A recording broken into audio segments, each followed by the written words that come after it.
Hello everyone! So come with me as I make a money bouquet worth 10,000 pesos from a repeat customer. So ang ginagamit ko subong is stick nga pwede ninyo mabakal sa mga grocery stores or supermarket. So barato lang siya guys. I think the mga 27 pesos siya for 100 pieces na siya. So, ang ginagamit ko pang tapik, scotch tape. And then, ang next kong ginagamit is styro. So, sa una, ginagamit ko is floral foam. Pero, na-realize ko mas makasave ko kung magamit ko styro. So, amo na siya. Ang styro, nakakat na siya. So, mas makasave ng kit ka mo. So, by the way, ang styro, nabaka ko siya sa SM para isa na lang siya kabakal. Kag masa po siya, guys, ibutang kay mas humok siya. So, aray na flex ko danay. 200 pesos. And then, so, na ko dayon, ang gamit ko naman is Japanese paper. Mabakal man sa SM, ang Japon, kay isa lang na siya kabakal. So, sa SM ako tanan nagbakal. So, gina-fold lang na siya, guys. Depende sa inyo, mga arte-arte lang na kung paano siya i-fold. And then, ang ginagamit ko magpilit, scotch tape man Japon para masapos. So, amo na.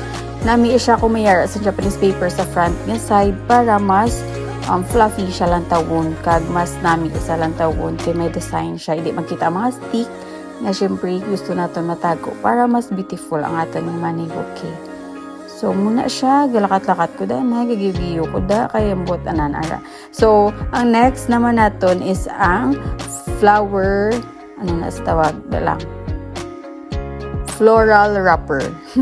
So that one naman pwede nyo sa mabakal sa Shopee, mas barato sa, pero kung may mga motif ka mo like this, so bakal na lang ka mo mayarda sa downtown, pwede ka mo makabakal tag 15 pesos. So kung deri ka mo, taga-bago ka mo, pwede ka mo makabakal sa Maranyon, hindi na siya sponsored, per flex ko lang kada ako gabakal, tag 20 pesos I think, or 30 pesos ang ilang floral wrapper. So, muna siya, bali isa na sa ka-floral wrapper, guys. 20 to 30 pesos na siya. So, kung 4 gamiton mo or 5 ka-floral wrapper, times mo lang siya. So, meaning 80 to 100 pesos. Sa floral wrapper pa lang nasa. So, muna siya. Ang way ko naman dira, ang ginagamit ko naman na floral wire naman sa pag tapik sa iya or sa paghigot sa iya para to make sure nga masugot gitsa.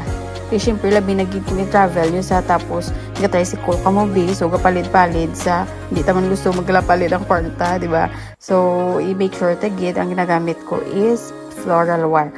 Ang floral wire pwede man ka makabakal there sa Bago City. Ara siya sa 10 pesos to 15 pesos. So kung sa Bacolod naman may ara kita 7 pesos to 12 pesos. So, depende siya guys. Pero ang iba na ko ng mga suki, ginahatag na lang nila sa akon kung damo man ko ginabakal sa amo ng adlaw kung damo ko orders. So, muna siya dira ka mo medyo malawigan. Pero ang pinakalawig guys nga process, ang pagtapik sang mga money. Hindi lang siya man nakita gina, kay naka-time-lapse siya. So, do kadasig lang tawon, pero lawig siya. Kag, ang pag-ubrasin ni is ng around 1 hour to 3 hours. Depende siya guys kung ikaw lang isa.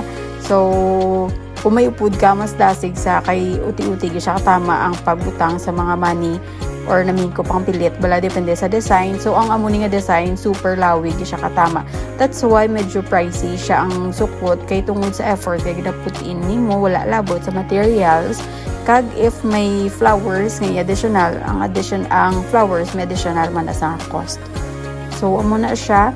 Hapos lang siya tulukon pero medyo uti-uti lang din siya.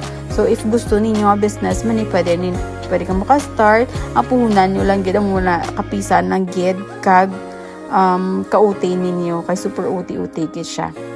Diba, kita nyo, wala pa sa Japon tapos, pero right after na, ready na po, mabutan na ta sa ribbon. Ang ribbon naman, kung bakalo ninyo per yard, siya nag-arrange sa 10 pesos to 25 pesos, depende kung din ninyong bakal there sa Bago or sa Bacolod man Japon, pero mas makasave ka mo kung magkuha ka mo sa isa ka roll.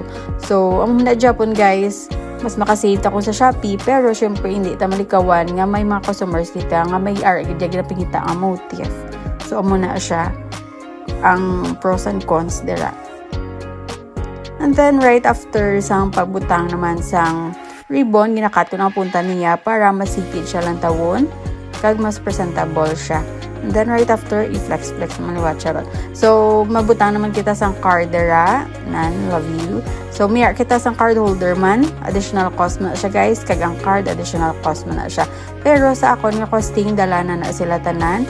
Kung gusto ninyo PM lang kamo, so amo na ni siya ang final output. Thank you so much for watching. I hope nag-enjoy ka mo sa akong impromptu nga voiceover. Thank you so much. See you on my next video. Buyers. So worth 10,000 as a thank you and happy Mother's Day. Bye.